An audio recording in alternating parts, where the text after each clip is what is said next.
Our freedoms fighter tonight is Tim Worstall, who has blogged tirelessly for the Adam Smith Institute over many years, and for his own blog as well, and for the Continental Telegraph. He's written 23 things we are telling you about capitalism as a chapter-by-chapter response to Ha-Joon Chang's disgraceful book, 23 Things They Don't Tell You About Capitalism, and fact-checking Pollyanna about Polly Toynbee, and several other books besides. So, without further ado, let us begin. Now, Tim, your own blog was listed by Total Politics as one of the top 100 blogs in the UK. You write every day for the ASI blog. Do you have a central thing you're trying to do in your writing? Is there a little motor inside your head that tells you what it is you're trying to achieve? Yes, blogging really is a commonplace book. Instead of a diary or a commentary on the passing world. A blog is really a commonplace book in the sense of it's a marker of what you find interesting. And some people blog about poetry or about politics or about economics or whatever. My particular interest is in saying, here is this passing world. I think some of the people in it have the wrong ideas or misunderstand reality. And so my blogging, my writing, is trying to correct those people that I think are in error. Obviously, I'm also subject to my own error, but... oh, surely not. Oh, indeed. But a wonderful thing about actually writing for the public and having a comment section and so on, and a very Hayekian point, is that everybody else out there knows more collectively than I do, so that I get corrected when I make error by actually allowing people, encouraging people to correct me by commenting and telling me things. Of course, some of the people you blog about famously don't allow that. Indeed, and I think it's one of the major reasons that they are in error. I mean, why would you put your own thoughts and ideas and ideals out there in public if you weren't doing so in order to find out what the truth is? The truth might be complicated, might be simple, sometimes it's either or even both. But the whole intellectual game, the exercise for me, is to try and zero in on what actually is true about this reality. Okay, now, second question. Sorry, we're remorseless about time here. Your career has seen several ventures. You were at one time the world's biggest dealer in the rare earth scandium. What got you into that? I met a bloke at a party. Ah. I was in Russia and I met a man at a party and he said to me, I can't sell my scandium. And I said, well, what is scandium? I had no idea. And he says, one of the rare earths. And, okay, blah, blah, blah. And what's it used for? The current use is mixed in with aluminium and it makes a super alloy for certain uses. And you add 0.1 or 0.2% to certain aluminium alloys. It makes lovely baseball bats, for example. But it doesn't make anything that goes into this route. Apple has actually thought about making the cases of iPhones from this alloy. They didn't, but Elon Musk has also thought about making his rockets from it, but he didn't, on my advice. But I did. I just met a man at a party. He said, I can't sell this stuff. And so I went out and found out what's it used for and who uses it. And I found the people that used it. And the total world's market was maybe a ton a year of this element. It's an element. There are only 92 elements out there, non-radioactive ones at least, non-human made ones. And one of them had a global market of a ton a year. And I ended up, because I'd done the research, I ended up being the world's biggest dealer in it. I was doing 60, 70% of the world's trade each year. Very small business, made a small living at it, but that's what happened. I met a bloke at a party. Excellent. Now, two books, 23 Things We Are Telling You About Capitalism, Fact-Checking Pollyanna. Do you regard it as part of your mission, so to speak, to expose the fallacies and untruths of the left? I don't think it's limited to the left. I've been known to snarl at people for being wrong who aren't left-wing. I find certain assumptions made by certain conservatives to not reflect reality out there. Do you mean conservatives like Lord Heseltine? I don't regard him as a conservative, despite the political party that he belongs to. I'm an equal opportunities snarl and snarker. And yes, I'm arrogant enough to think that I have a better view of what the world outside the ivory towers is. And so I do. I've been known to, I worked for a political party for a time, and I've been known to snarl at fellow members of that political party. Let's just talk about that for a moment. People sometimes learn from their mistakes. Do you think your standing as a UKIP candidate was a mistake? No, we won. You won your seat? No, we won. Ah, yes. We won the political argument. You got a referendum which was won. Yes. Yes. Yeah. Okay. Okay. Good Job answer. achieved. You've been living for many years in Portugal. You settled there with your family. When did you first do that? Well, I spent most of the 90s living and working in Russia. And I went to the US for a couple of years, and came back and had a look around and decided, I'm sorry, we can't do this. Here in England, the weather, the expense, it's just not for us. So we decided we were going to go somewhere else. And why Portugal? My wife doesn't particularly like French people. I think the Spanish shout too much. And I used to live in Italy as a child. And so really that left Portugal. Okay. Slightly cheeky question, but it has been said that you acquired your dress sense in the 1970s, specifically from a TV show called Starsky and Hutch. Given that the 70s was the most naff decade of the last century, have you ever felt the desire to update your wardrobe style? A little bit. The person who actually made that comment is the only person I've ever met who actually had a worse dress sense than I do. Do we get a name? Or? I can't actually remember it. Some unmemorable person. No, he was somebody who used to come here. He ran for the Senate in Maine as a Libertarian Party candidate a little bit later. Andrew something, I'm sorry. But, I mean, in terms of my dress sense, I mean, I am wearing a linen shirt in honor of Adam Smith's example about linen shirts. So I have updated my dress sense to some extent. Although I am particularly wearing it because, for people who don't know, Adam Smith said that if you cannot afford a linen shirt, that's not really a problem. You're not poor just because you can't afford a linen shirt. However, if you live in a society where not being able to afford a linen shirt is considered to make you poor, and you're poor enough that you can't afford one, therefore in that society you can be considered poor. And I bought this. It's a linen shirt. It's from Inditex, one of the Zara, etc., brands, and it cost me £4 a couple of weeks ago. And the idea that now a linen shirt can be bought for less than half an hour of minimum wage labour, suddenly it tells us how far we've come in this past couple of centuries, in that we just could not possibly use the example of a linen shirt, not being able to afford it, as an example of poverty. Because there simply isn't anybody in this country who couldn't afford £4 for a shirt. Suddenly,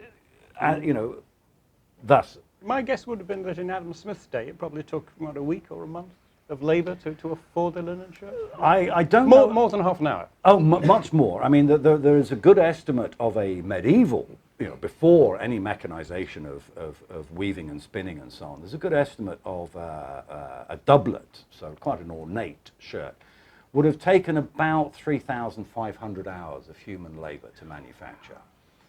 And one of the grand things about the Industrial Revolution itself, centered as it was on spinning and weaving of cotton and then wool, one of the things that really it achieved is that poor people could afford cotton underwear.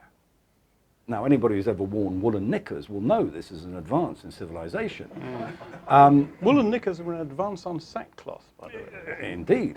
I think it was Mises who said, or perhaps Schumpeter, who pointed out that actually the great achievement of capitalism, or of markets, whichever one you wish to emphasize more, is that Queen Elizabeth I had a pair of stockings.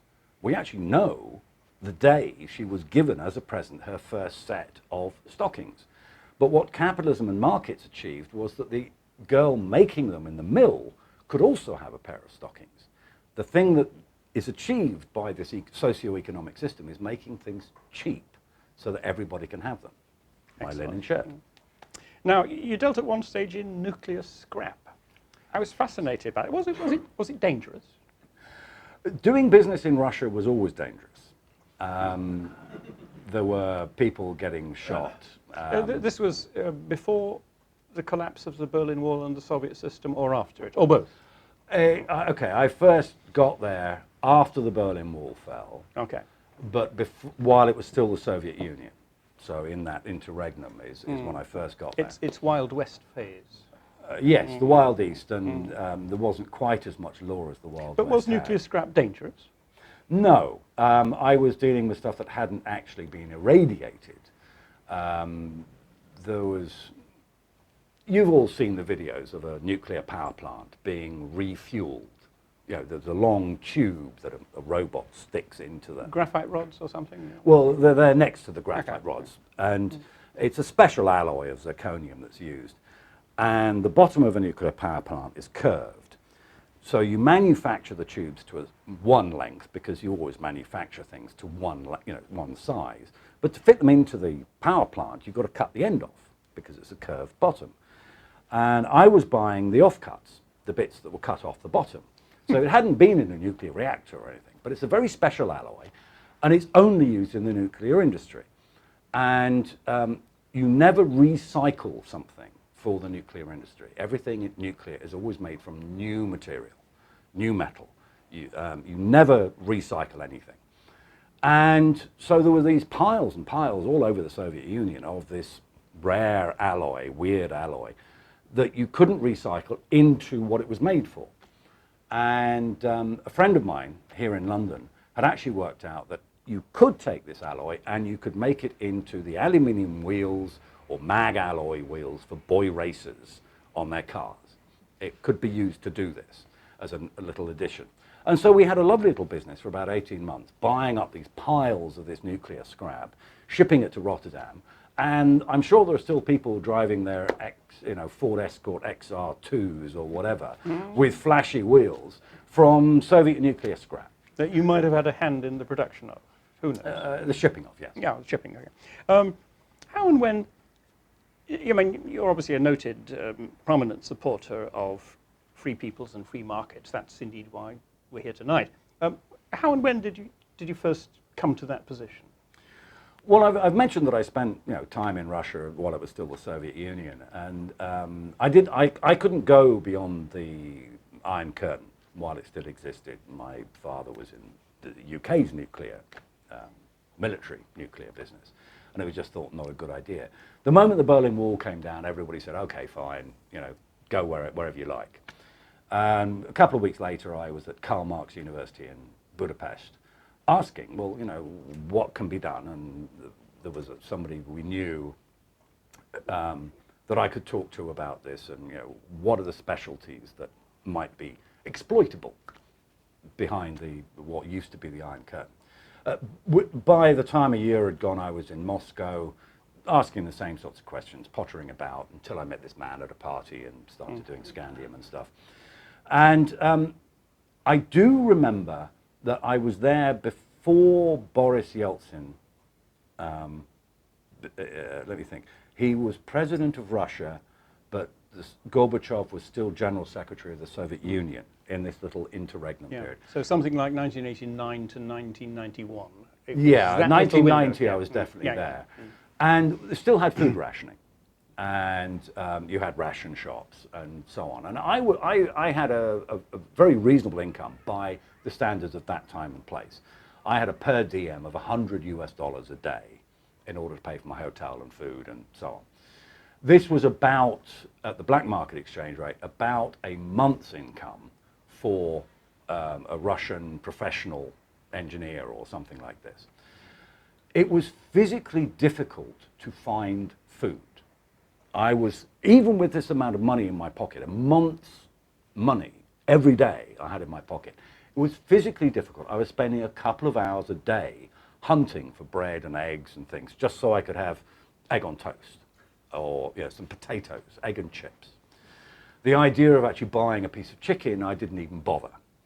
And then Yeltsin said, right, okay, forget this. We're going to have free markets, no price controls, no rationing. It's just a free market now. 6 weeks later, which is much, much shorter than the process of actually growing any food, but it took about 6 weeks and there was food everywhere. Okay, it was expensive, but suddenly it was there, available, and that was sort of my, the scales lifting from my eyes. I mean, I was educated at the London School of Economics. It was not exactly a right-wing and free market education. But there I was, and free markets and free prices, and there is food where there wasn't 6 weeks previously. And Richard Layard, actually, one of my professors at the LSE, was advising the foreign ministry on their trade statistics out there in Moscow. And I remember he gave a little speech, not dissimilar to this sort of thing, out there in Moscow about the economic statistics and everything. And the Soviet Union was so much poorer than the official statistics show. Like a quarter, a third of what the official numbers show. It was a really poor, poor place. But the thing that really showed me was this: free markets brought food to the markets. And since then, I've just become even more convinced of this. I've traveled to Bangladesh and seen what the sweatshops are doing, and people are getting rich.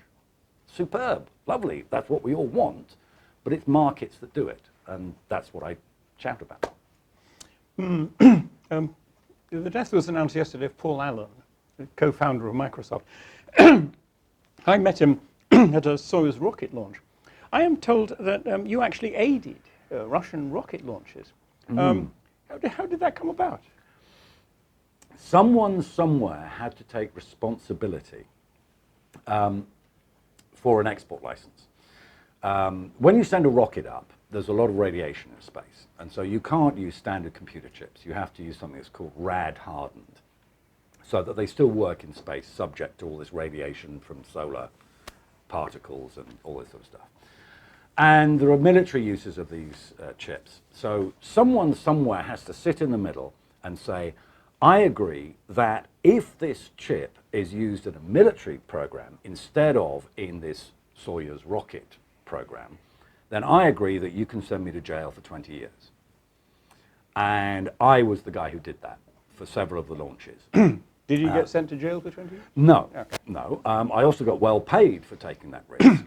And I also knew the people who were going to put them into the rockets. But there was one lovely case, I thought, there was a rocket going up to the space station, which they helped fund the cost of sending the rocket up by sticking a Pizza Hut advert on the outside.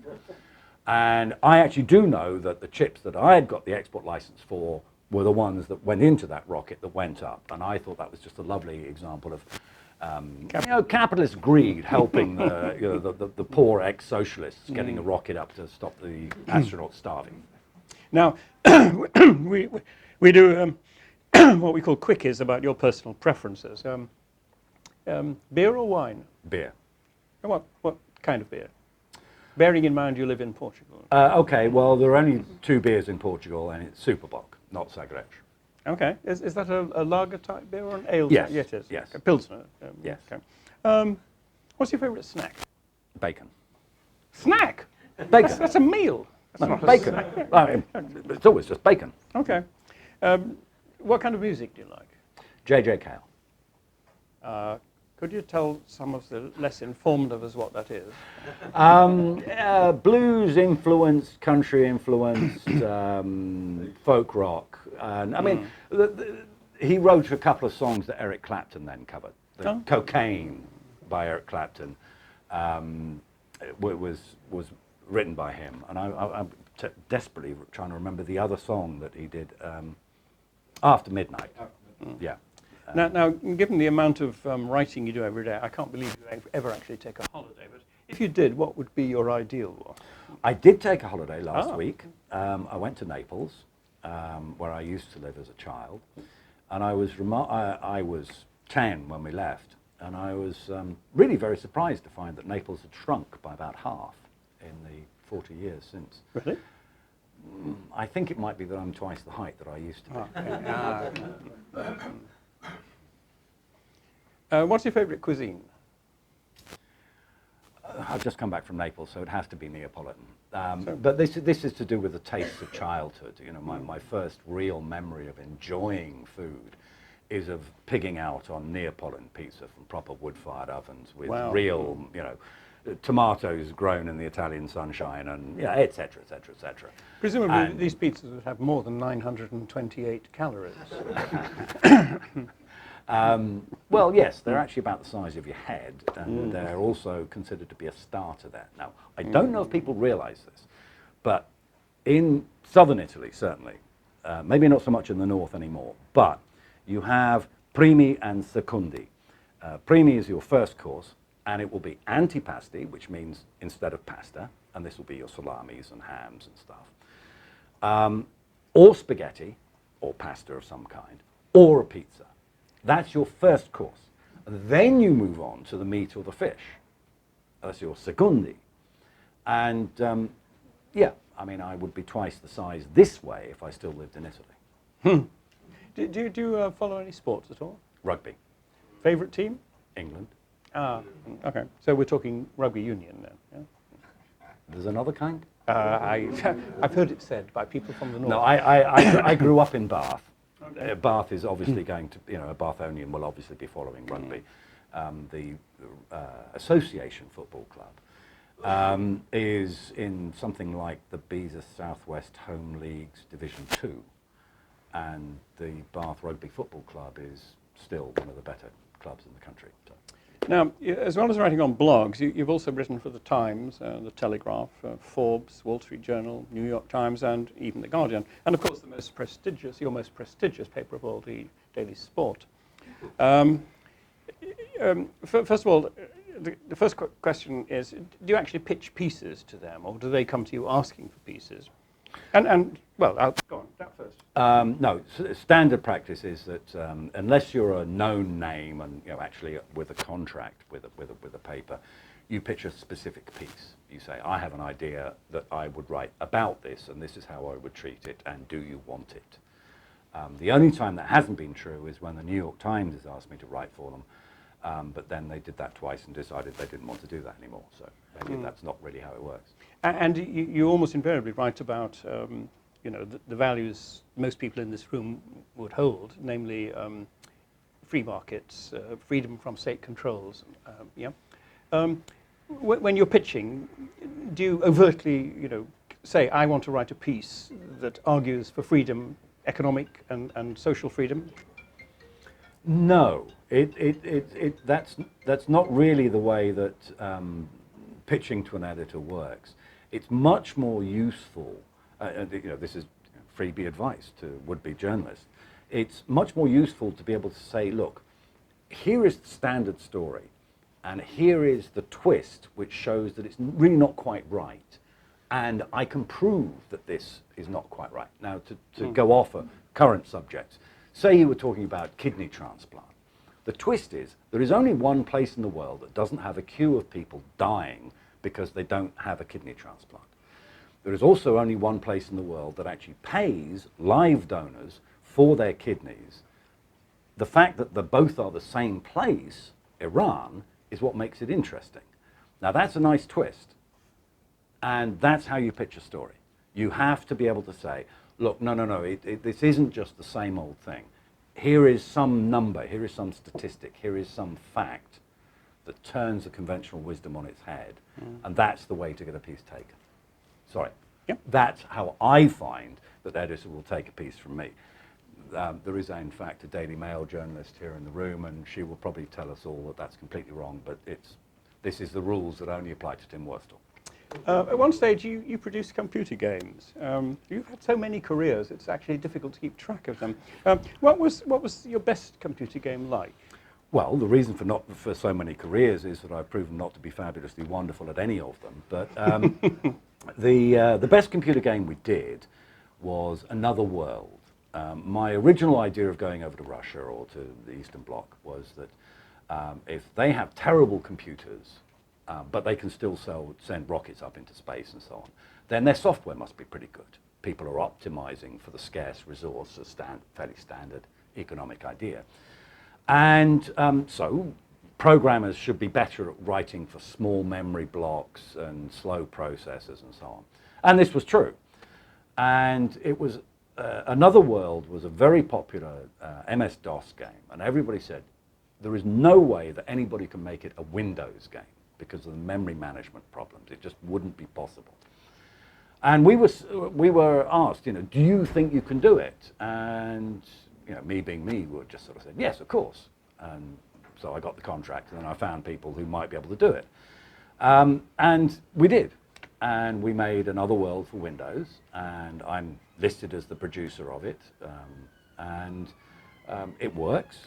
And it was a great pat on the back, because we had actually, it was a wonderful advertisement for the basic idea of those Russian skills, precisely because the reason nobody thought it could be done was this technical issue of it's too complicated a thing to force into the Windows envelope.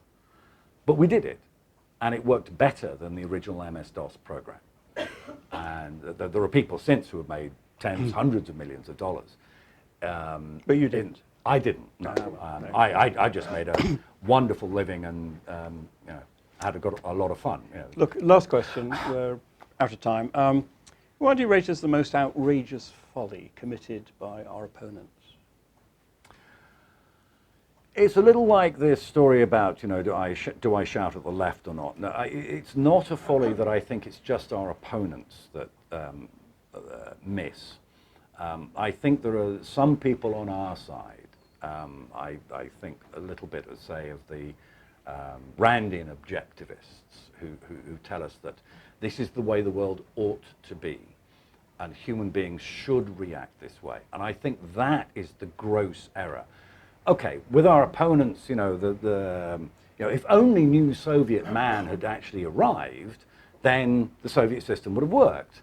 And if only, Dagny,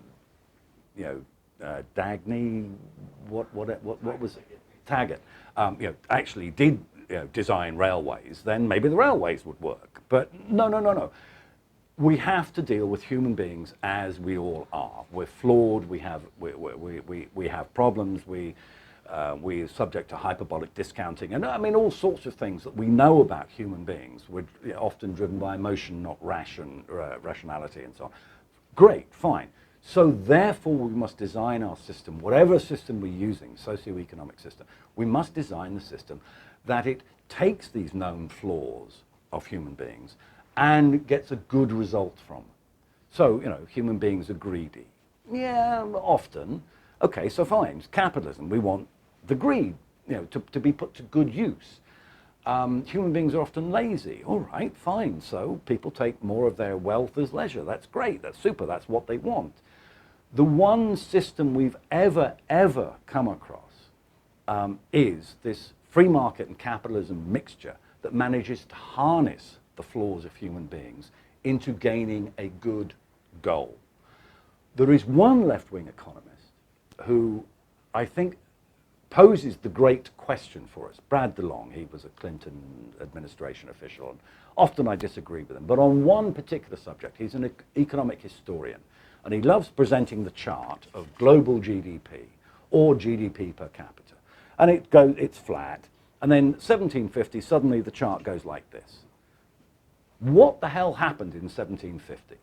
It's the one great economic question that has to be answered. And the answer is, as Smith recorded, we moved away from Malthusian economics, from a Malthusian outcome, and we started to use markets and capitalism, and suddenly the one thing that this system does, which no other economic system has ever done, is a substantial, sustained rise in the standard of living of the average person. Now, you're going to get a round of applause for that. So I'm going to ask for it now. Thank you very much.